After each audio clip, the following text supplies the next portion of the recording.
السلام عليكم ورحمة الله وبركاته. إن الحمد لله نحمده ونستعينه ونستغفره ونعوذ بالله من شرور أنفسنا ومن سيئات أعمالنا. من يهده الله فلا مضل له ومن يضلله فلا هادي له.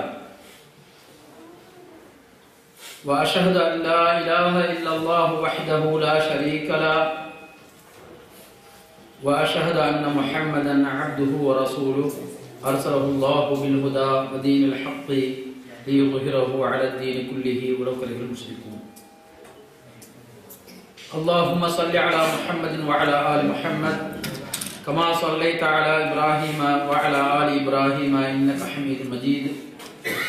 اللهم بارك على محمد وعلى آل محمد كما باركت على إبراهيم وعلى آل إبراهيم إنك حميد مجيد. أما بعد، فقد قال الله تعالى في القرآن العظيم: أعوذ بالله من الشيطان الرجيم. يا أيها الذين آمنوا اتقوا الله حق تقاته ولا تموتن إلا وأنتم مسلمون. وقال نبينا صلى الله عليه وسلم: إن أصدق الحديث كتاب الله وخير الهدي هدي محمد صلى الله عليه وسلم وشر الأمور محدثاتها وكل محدثة بدعة وكل بدعة ضلالة وكل ضلالة في النار. எல்லாம் வல்ல அல்லாஹ்வின் நல்லடியார்களே, கண்ணியத்திற்குரிய உலமா பெருமக்களே, பெரியோர்களே மற்றும் இங்கு வருகை தந்திருக்கின்ற என் அருமை சகோதரர்களே, உங்கள் அனைவருக்கும் இறைவனின் சாந்தியும் சமாதானமும் என்றென்றும் உண்டாவதாக என்று பிரார்த்தித்து, ரஹீமா அஸ்தனூரா என்று கூறப்படுகின்ற இந்த ஊரில் அமைந்திருக்கின்ற தாவா சென்டருடைய அரை நாள் இஸ்லாமிய கருத்தரங்கத்தில் மிக முக்கியமான ஒரு மாசத்தில் வித்தியாசமான முறையில் திருமறை குர்ஆன் அதனுடைய விரிவுரை பற்றி உண்டான ஒரு கருத்தரங்கமாக அமைத்து வைத்திருக்கின்றார்கள். அதிலும் குறிப்பாக இங்கு நடத்தப்பட்ட ஒரு தௌரா பாடத்தினுடைய தலைப்பிலேயே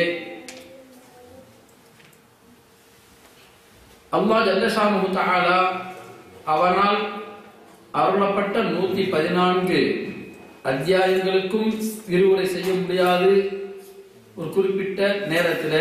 அதனால் இன்றைய அமர்வில் சூரத்துன் நூர்,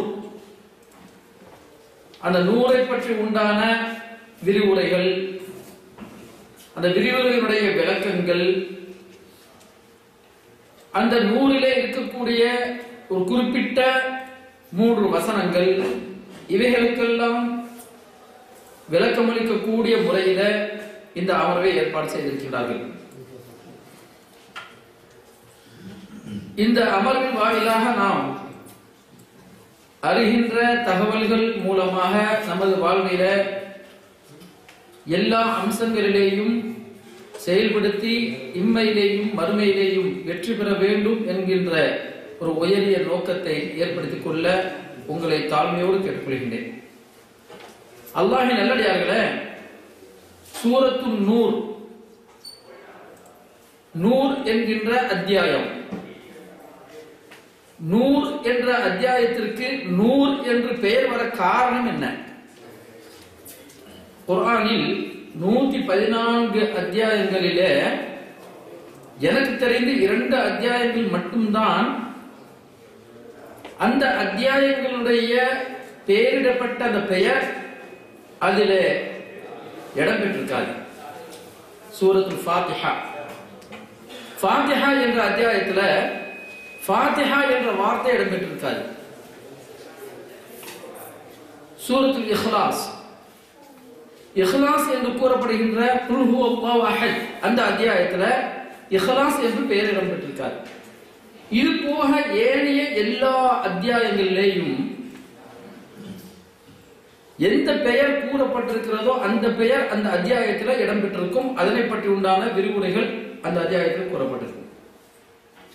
அந்த அடிப்படையில் சூரத்து நூர், அந்த நூர் என்கின்ற இந்த வார்த்தை இந்த அத்தியாயத்தினுடைய 35வது வசனத்தில் இடம்பெற்றிருக்கிறது நாம் பார்க்கிறோம். இதுவும் கூட இந்த அத்தியாயத்திற்கு பெயர் வர காரணமாக இருக்கலாம். இந்த அத்தியாயம் குர்ஆனில 24வது அத்தியாயமாக இடம்பெற்றிருக்கிறது.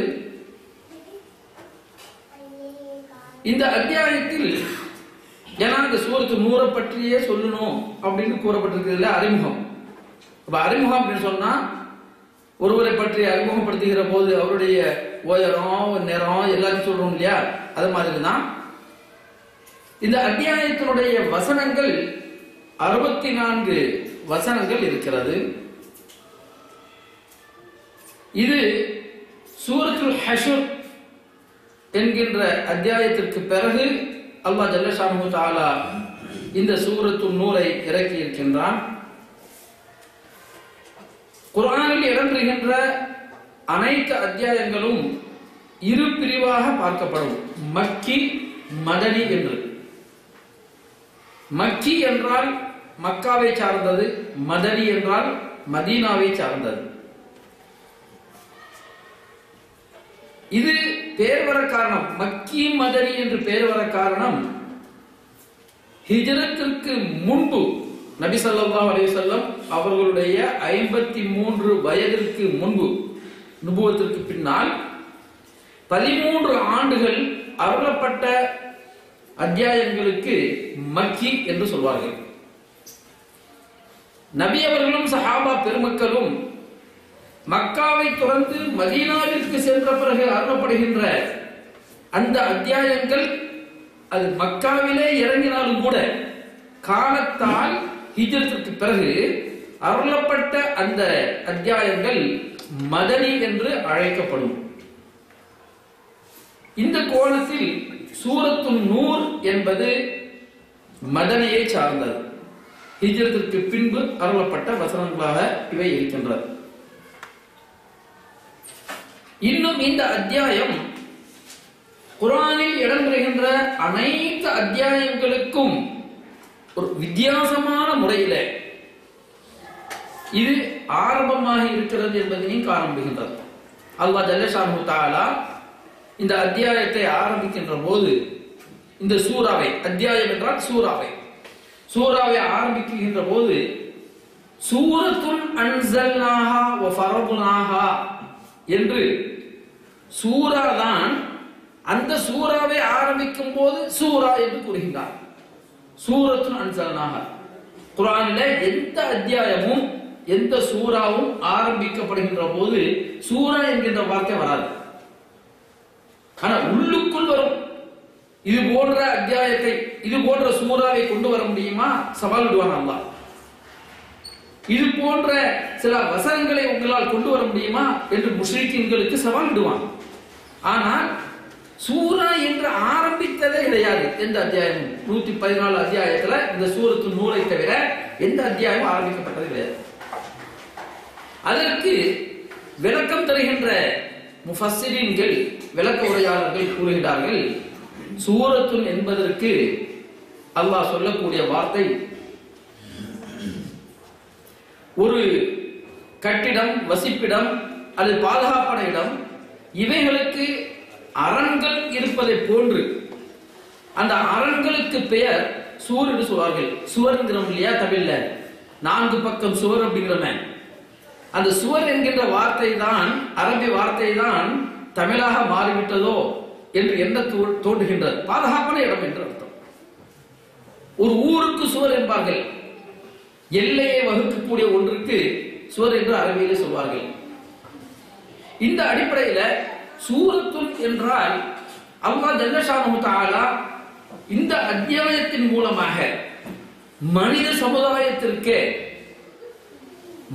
சமுதாயத்திற்கு சமூகத்திற்கு மிகப்பெரிய அரண்களை, மிகப்பெரிய பாதுகாப்புகளை அல்லாஹ் ஜல்ல ஷானஹு தஆலா வழங்குகிறான் என்று விரிவுரையாளர்கள் இதற்கு விளக்கம் அளிக்கின்றார்கள்.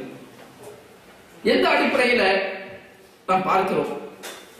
இந்த சூரா மதீனாவிலே அருளப்பட்ட ஒரு சூரா என்று கூறுகின்றோம்.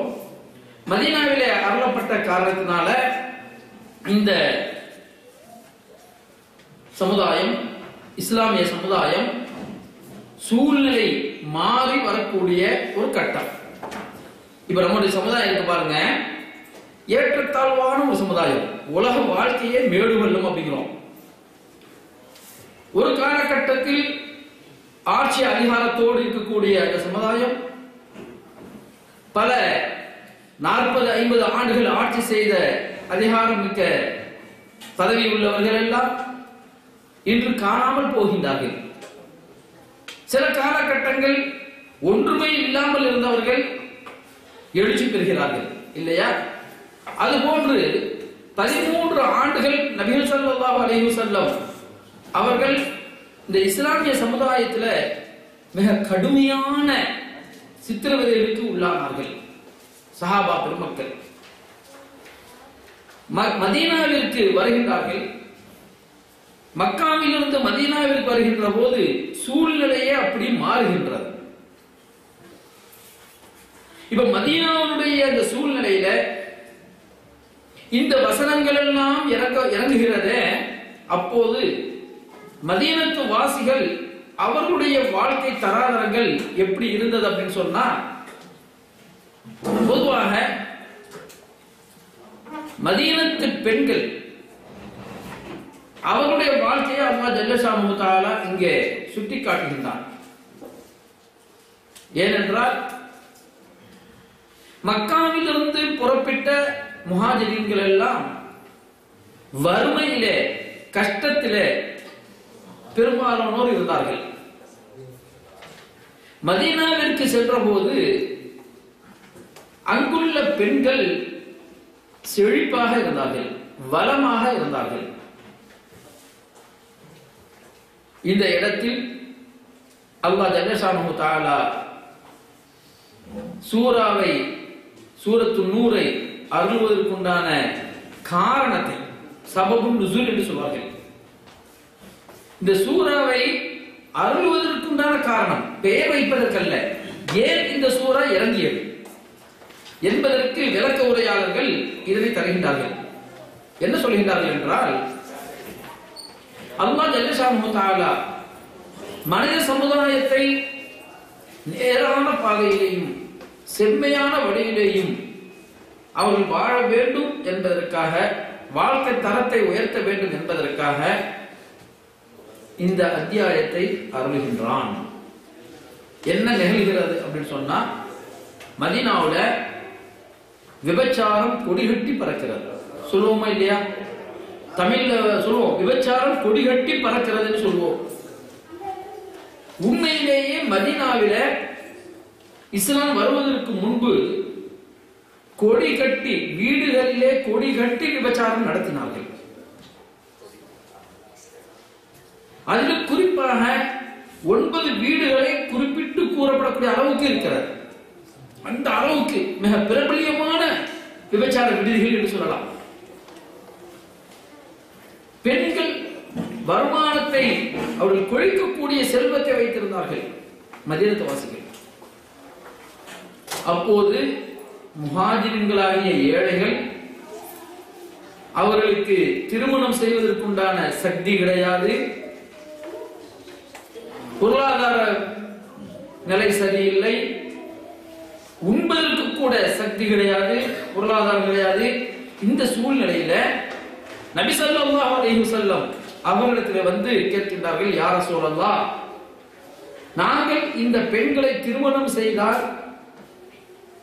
எங்களுக்கு பொருளாதாரம் அல்லது எங்களுடைய வாழ்வியல் ஓரளவுக்கு சரியாகுமே என்று கேட்க, அல்லாஹ் ஜல்லஷானஹு தஆலா திருமறை வசனங்களை இறக்குகின்றான்.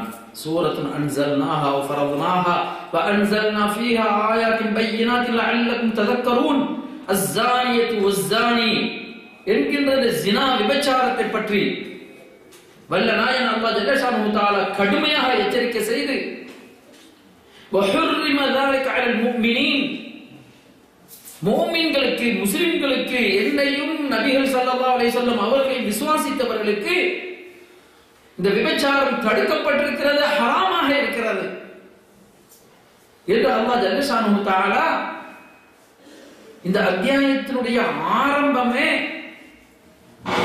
நாம் இப்போது எந்த சூழ்நிலையில் எந்த சமூகத்திலே வாழ்ந்து கொண்டிருக்கின்றோமோ, நமது காலத்திலே இந்த உலகமே ஒரு சமுதாயமாக ஒரு சமூகமாக இருக்கிறது. உலகமே ஒரு உள்ளங்கை அளவிற்கு மாறிவிட்டது. உலகமே ஒரு கிராமமாக மாறிவிட்டது. அந்த அளவிற்கு இருக்கின்ற இந்த காலகட்டத்தில் எங்கு எந்த தகவல் எந்த தவறுகள் நடந்தாலும் கூட உடனுக்குடன் நமக்கு தெரியக்கூடிய அளவிற்கும், இன்னும் சொல்வதாக இருந்தால் விபச்சாரங்கள் எல்லாம் ஆன்லைனிலே விபச்சாரம் அவர்கள் புரியக்கூடிய அளவிற்கு, அதனை பெற்றுக்கொள்ளக்கூடிய அளவிற்கு உலகம் மாறிவிட்டதே. ஒரு சமூகம், அந்த சமூகம் நம்முடைய சமூகம் எந்த சூழ்நிலையில் இருக்கிறதோ அந்த சூழ்நிலையை வேறறுப்பதற்காக அன்றே அல்லாஹ் ஜல்ல ஷானுஹு தஆலா விபச்சாரத்தை தடை செய்திருக்கின்றான்.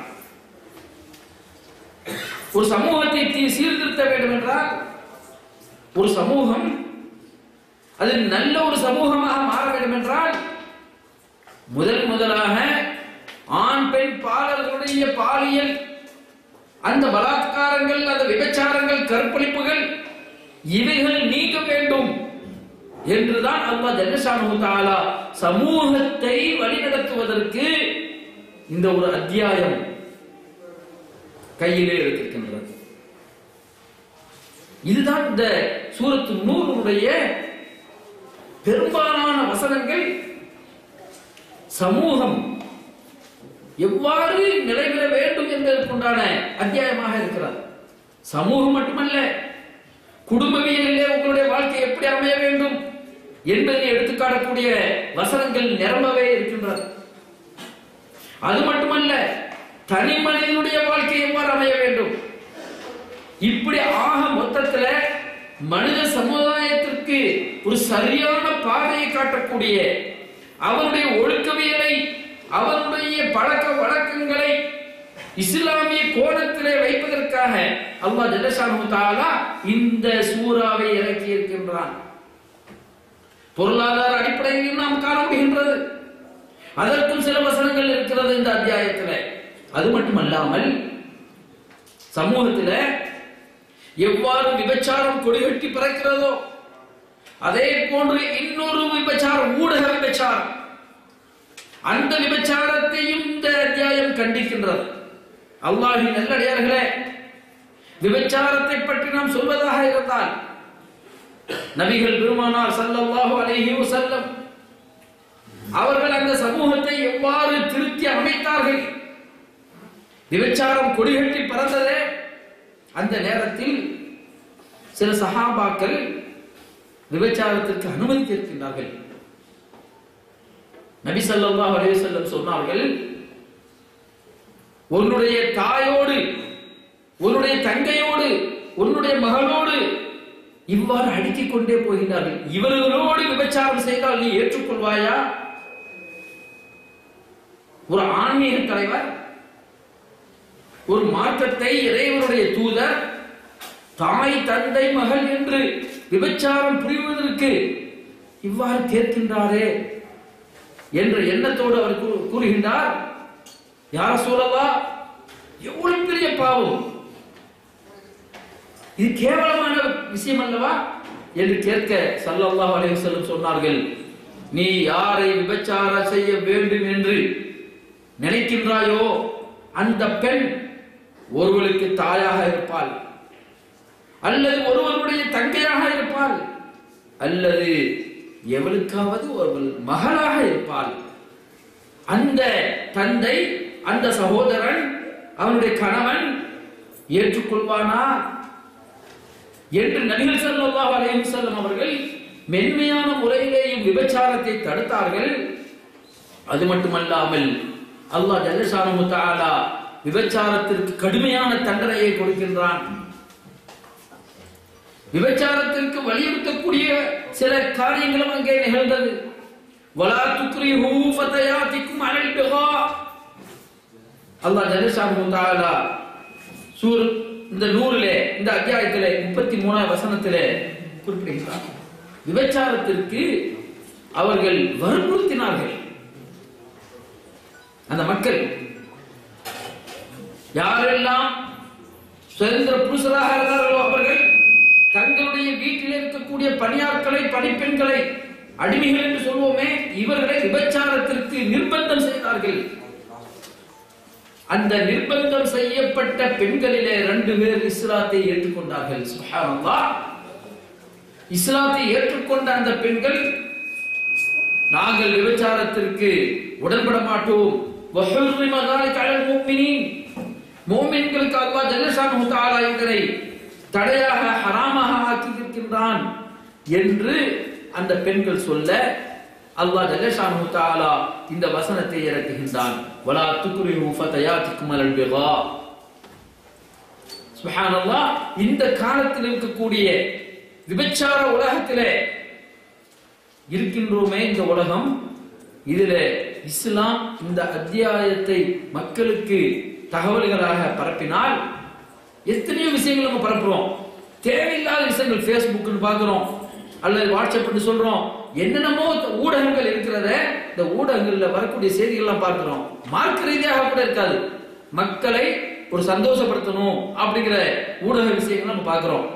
ஒருத்தர் சொல்றானா, ஒரு ஆவி 2 ஆவி பேசுகிறதா, எப்படிப்பா வந்த அப்படின்னா, நான் விஷத்தை சாப்பிட்டேன் அதனால வந்தேன். விஷத்தை சாப்பிட்டா அப்ப நான் சாகல, தற்கொலை பண்ண போறேனா. இது வந்துட்டு மக்களுக்கு ஒரு எழுச்சி ஊட்டுறதுக்காக சொல்லக்கூடிய செய்தியாக அறிவிக்கிறார்கள். ஏன் இந்த மாதிரி செய்திகள் அனுப்புகின்றீர்கள்? தற்கொலை செய்வது இஸ்லாத்தில் தடை செய்யப்பட்டது. முஸ்லிம்களுக்கு மத்தியிலே பரப்பக்கூடிய செய்திகளாக, இன்னும் பல தவறான அகீதாக்களை அனுப்பக்கூடிய செய்திகளாக நான் பார்க்கிறோம். அந்த ஆவி சொல்லிச்சா, நீ தான் விஷத்தை சாப்பிட்டேயே, ஏன் சாகவில்லை என்று சொல்கின்றாய்? அதுல கலப்படம், அதனால சாப்பிட்டேன், தப்பிச்சேன். உயிர் பிழைச்சிட்டாதானே, எப்படி போய் பண்ணி சேர்த்துங்க வந்த?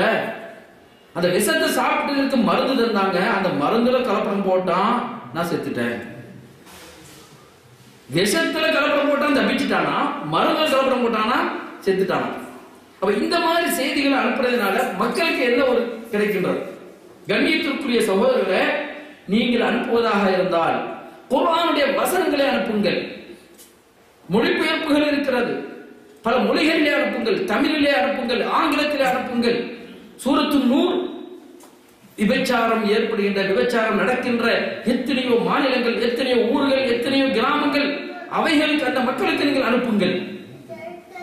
நாம் படித்துவிட்டு சென்றால் மட்டும் போதாது. கண்ணியத்திற்குரிய பெரியவர்களே, சகோதரர்களே, நாம் பிற மக்களுக்கு இவைகளை எடுத்து வைக்க வேண்டும். அல்லாஹ் ஜல்லஷானஹு தஆலா இந்த விபச்சாரத்தை பற்றி சொல்கின்ற போது அதைவிட மிக முக்கியமான ஒன்று, நல்ல பெண்களையும் இந்த இடத்துல ஒரு செய்தியை போட்டு போயிடுவான். அந்த பெண் அப்படியாது அப்படின்னு. அது நல்ல பெண்ணா இருக்கும், இஸ்லாமிய பெண்ணாக இருக்கும், குடும்ப பெண்ணாக இருக்கும். இது போன்று பழி சுமத்தக்கூடிய காரியங்கள் மதீனாவிலே அதிகமாக இருந்தது. அதற்கு அல்லாஹ் ஜல்லஷானஹு தஆலா கடுமையான தண்டனையை வழங்குகின்றான். ஏன் தெரியுமா? ஸல்லல்லாஹு அலைஹி வஸல்லம் அவர்களுடைய அழைப்புப்படியை நாம் பார்க்கிறோம்.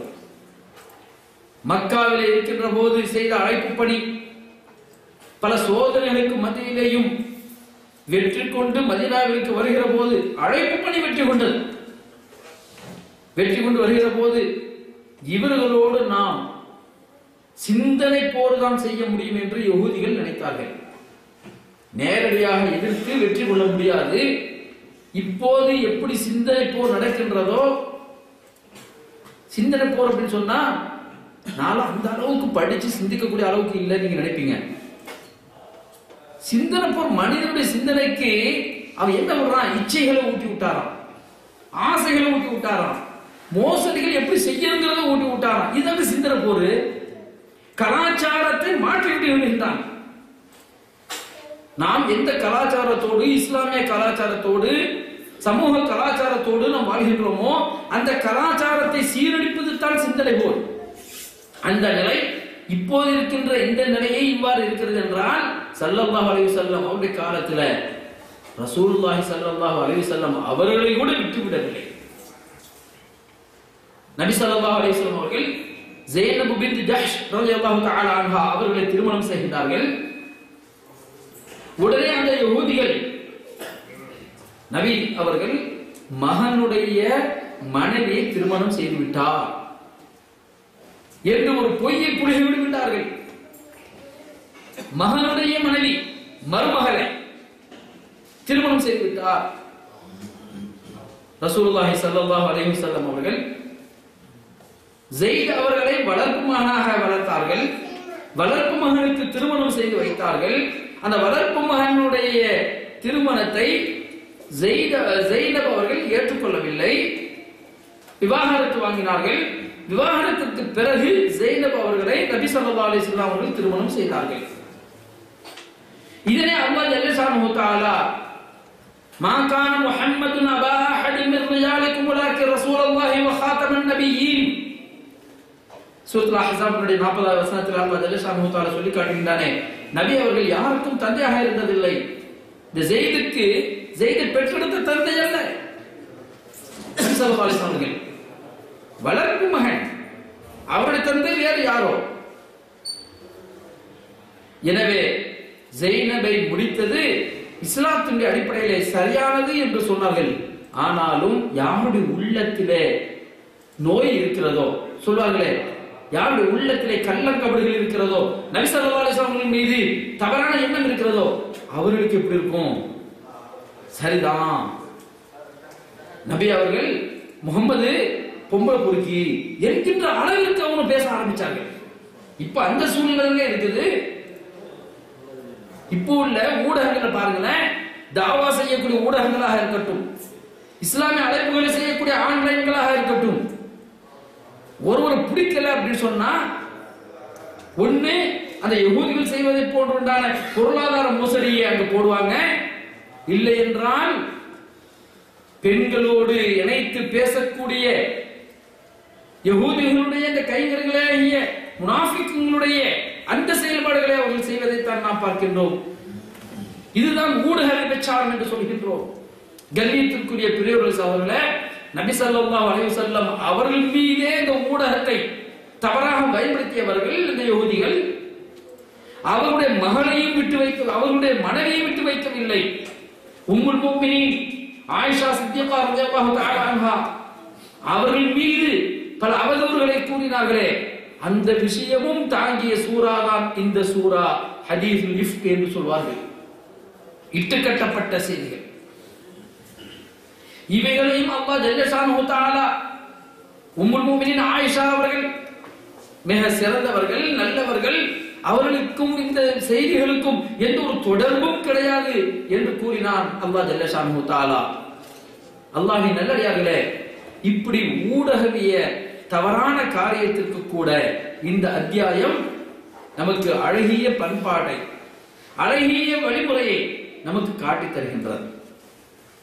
இந்த ஊடகத்தினால் தான் இப்பொழுதுள்ள சமுதாயமே சீரழிந்திருக்கின்றது. விபச்சாரம் எப்படி இருக்கிறதோ, சீரழிக்கிறதோ, அதே போன்று ஊடக விபச்சாரங்கள். இது மட்டுமல்லாமல் இந்த அத்தியாயத்தில் அல்லாஹ் ஜல்ல ஷானுஹு தஆலா மக்களுக்கு நேரான சத்திய பாதையை காட்டுவதற்கு, குடும்பவியல் எப்படி வாழ வேண்டும் என்பதற்காக சொல்கின்றான். அதிலும் குறிப்பாக பெண்கள், வீடுகளில் இருக்கின்ற பெண்கள், குடும்பவியல் அப்படின்னு சொன்னா ஊர் உலகத்தை விட்டு வீட்டுக்குள்ள வர்றது. குடும்பவியல், இஸ்லாமிய குடும்பம் என்று சொல்கின்றோமே, நாம் எப்படி வாழ்கின்றோம், எந்த நிலையிலே இருக்கிறோம், அதிலும் குறிப்பாக பெண்களுக்கு ஹிஜாப் என்கின்ற அந்த விஷயத்தை 27வது 28வது 29வது வசனத்தில் அல்லாஹ் ஜல்ல ஷானுஹு தஆலா சுட்டி காட்டுகின்றான். அதனுடைய விரிவான விளக்கத்தை அடுத்த அமர்வுகளை நீங்கள் பார்ப்பீர்கள். குடும்பவியலுக்கு மிக முக்கியமான ஒன்று.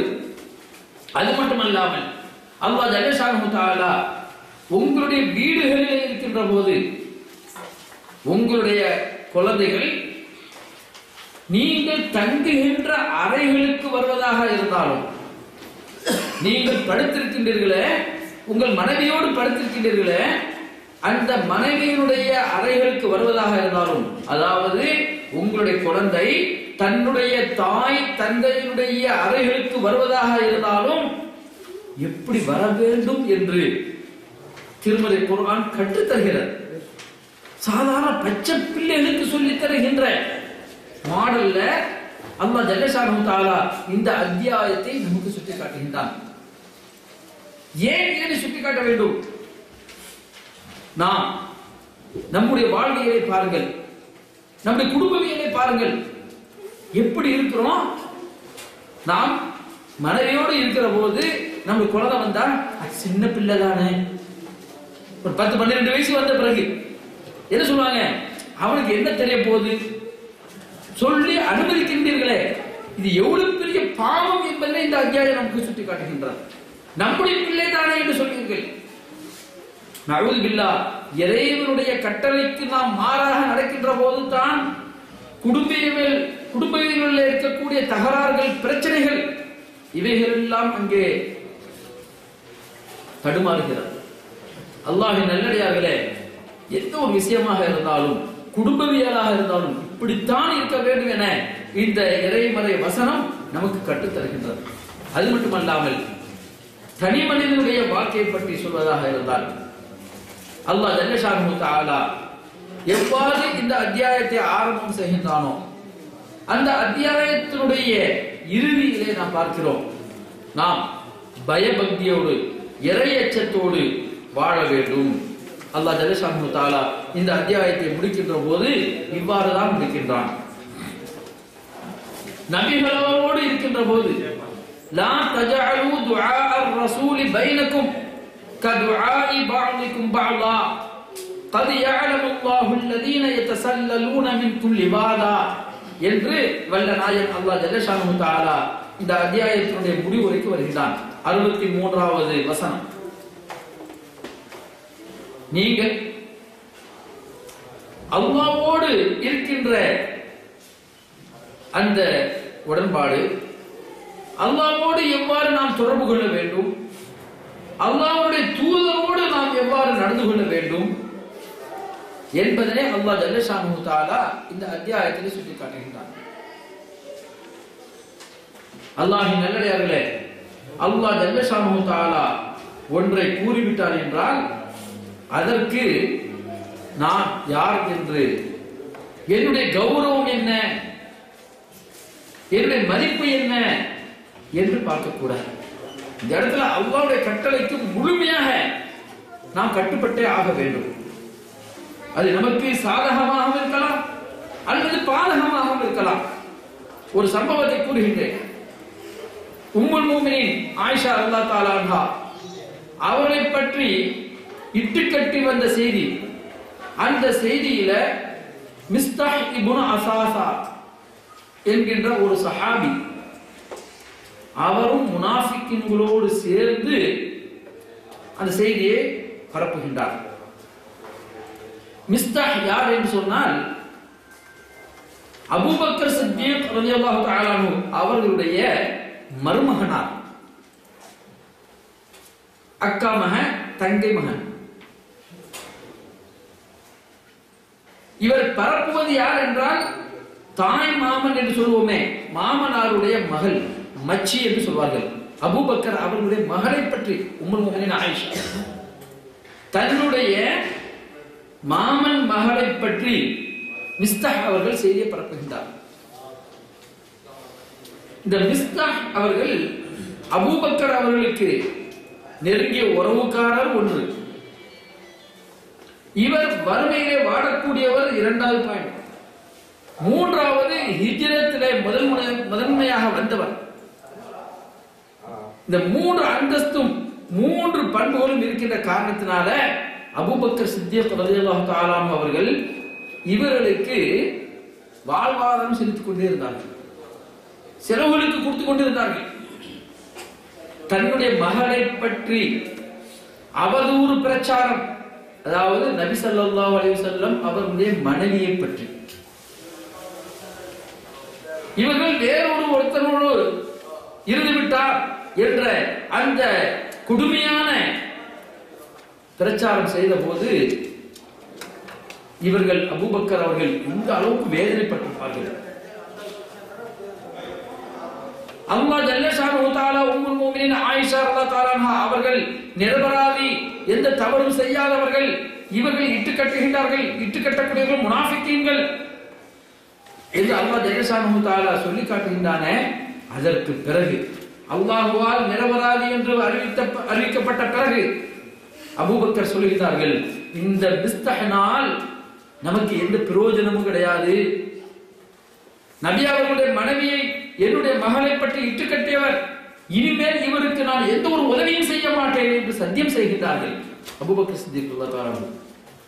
கண்ணியத்திற்குரிய சகோதரர்களே, இதே போன்ற ஒரு செய்தியை அபூ அய்யூப் அல் அன்சாரி அவர்களுடைய மனைவி அவர்கள் சொல்கிறார்கள் தன்னுடைய கணவனிடத்துல, ஆயிஷா பற்றி அப்படி செய்து வருது சொல்லுவாங்க. பெண்களுக்கு மத்தியில தான் சரளமா பரவும் பொய் பிரச்சாரங்கள் எல்லாம் இல்லையா? அபூ அய்யூப் அல் அன்சாரி மனைவி தன்னுடைய கணவனிடத்துல சொல்ல, அபூ அய்யூப் அல் அன்சாரி கடுமையாக பேசுகிறார்கள். உன்னை பற்றி இந்த மாதிரி செய்தி வந்தால் நீ ஏற்றுக்கொள்வாயா? எதுவாக இருந்தால் உண்மையை மட்டும்தான் பேச வேண்டும், சத்தியம் மட்டும்தான் பேச வேண்டும் என்று கடுமையாக பேசிய பிறகு இவர்களுடைய வார்த்தைக்காக அல்லாஹ் ஜல்லஷானஹு தஆலா ஒரு வசனத்தை இறக்கின்றான் அபூ அய்யூப் அல் அன்சாரியுடைய பேரில். அல்லாஹ்வின் நல்லடியார்களே, ஆயிஷா ரலியல்லாஹு அன்ஹா அவர்களை பற்றி அல்லாஹ் ஜல்லஷானஹு தஆலா நிரபராதி என்று அறிவித்த பிறகு சத்தியம் செய்தார்களே, அந்த சத்தியத்தை அபூபக்கர் அவர்கள் செய்தது சரிதான் என்று அல்லாஹ் ஒப்புக்கொண்டானா? கிடையாது. அபூபக்கர்களுக்கு அவர்களுக்காக அருளப்பட்ட ஒரு வசனத்தை போன்று, அலா துஹிப்பூன அன் யக்ஃபிரல்லாஹு லக்கும் வல்லாஹு கஃபூர் ரஹீம், உங்களுக்கு அல்லாஹ் மன்னிக்க வேண்டும் என்று நீங்கள் விரும்பவில்லையா? நாம் செய்த பாவங்கள், நாம் செய்த குற்றங்கள், இதனை அல்லாஹ் நம்மை மன்னிக்க வேண்டும் என்று விரும்புகிறோமா இல்லையா? அதே போன்று அவரை மன்னியுங்கள் என்று அல்லாஹ் ஜல்லஷானஹு தஆலா சொல்கின்றான். அந்த சத்தியத்தை முறித்துவிட்டு அவருக்கு உதவி புரியுங்கள் என்று கூறுகின்றான் அல்லாஹ் ஜல்லஷானஹு தஆலா. நம்முடைய நிலை அல்லாஹ் காப்பாற்றி விடுவான். இது போன்ற ஒரு நிலை இருந்தால், நம்முடைய குடும்பத்தில் யாரையாவது பற்றி ஒரு அவதூறு பிரச்சாரம் செய்தது நமக்கு தெரிந்தால், அவரோடு எத்தனை வருஷம் நம்ம பேசாம இருப்போம். உதவி செய்வது வேற, உதவி செய்ய போறோமா அவனை இப்பட்டா போட்டு தள்ளணும்னு பார்ப்போம் இல்லையா? கண்ணியத்திற்குரிய சகோதரர்களே, பெரியவர்களே, ஆனால் சஹாபா பெருமக்களை வளர்த்தது அந்த ஈமான். எனவேதான் அல்லாஹ் ஜல்லஷானஹு தஆலா நபி ஸல்லல்லாஹு அலைஹி வஸல்லம் அவர்களுக்கு இந்த வசனத்தை முடிக்கின்ற போது அழகாக சொல்கின்றான், நாம் தனிப்பட்ட முறையிலே அல்லாஹ்வை மட்டும் அஞ்சி வாழ வேண்டும். அல்லாஹ்வோடு நாம் எப்படி இருக்க வேண்டும், அல்லாஹ்வுடைய ரசூலோடு எப்படி இருக்க வேண்டும் என்பதனை எடுத்து வைக்கின்றான். லா தஜஅலு துஆ ar-ரசூல் பைனக்கும், உங்களுடைய நபிகளோடு நீங்கள் சராசரி மனிதர்களாக பேசுவீர்களே, அதே போன்று நீங்கள் கதைக்காதீர்கள், பேசாதீர்கள்.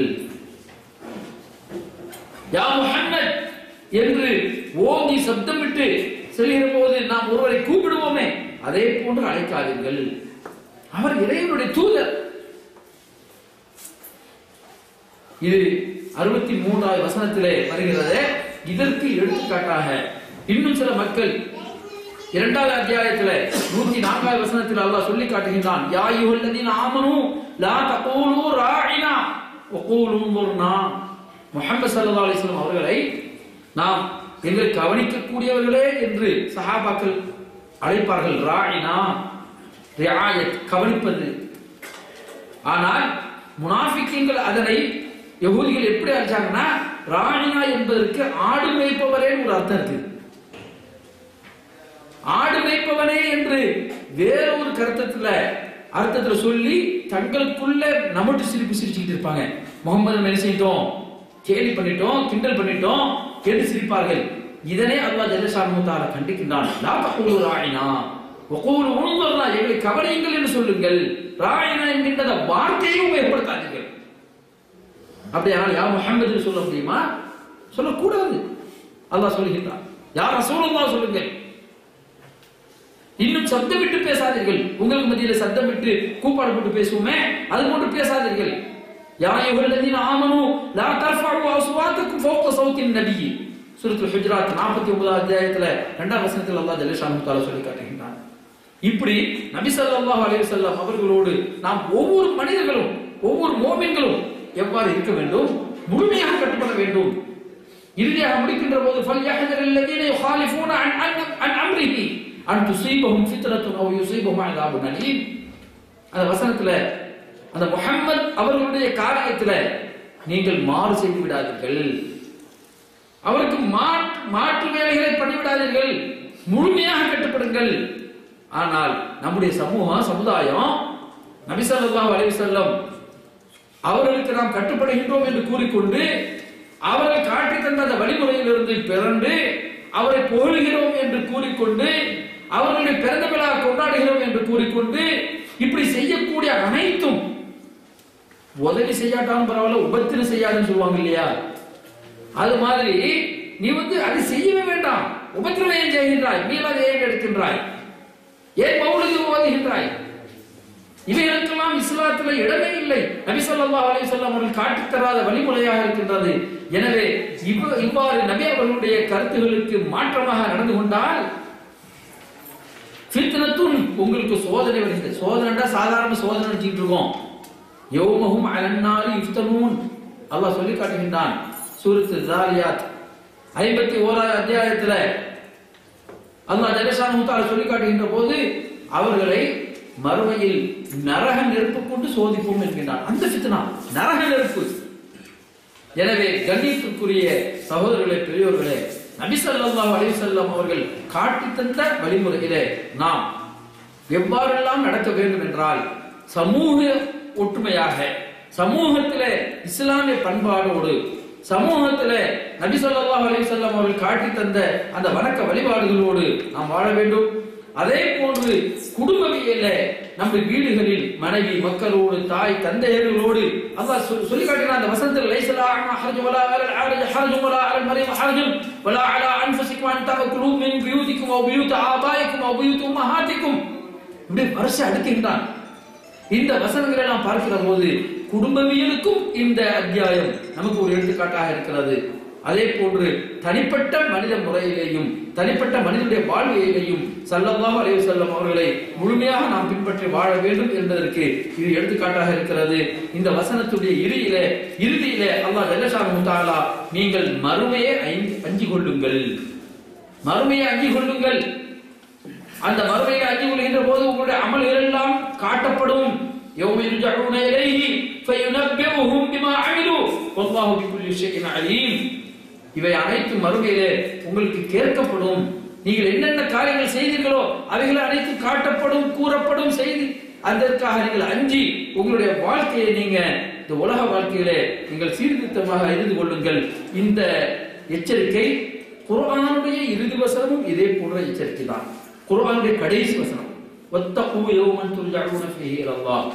எவ்வாறு குர்ஆனுடைய இறுதி வசனம் மறுமையை அச்சமூட்டி எச்சரிக்கை செய்கிறதோ அதே போன்று இந்த அத்தியாயமும் இறுதியிலே மறுமையை பற்றி எச்சரிக்கை செய்கின்றது.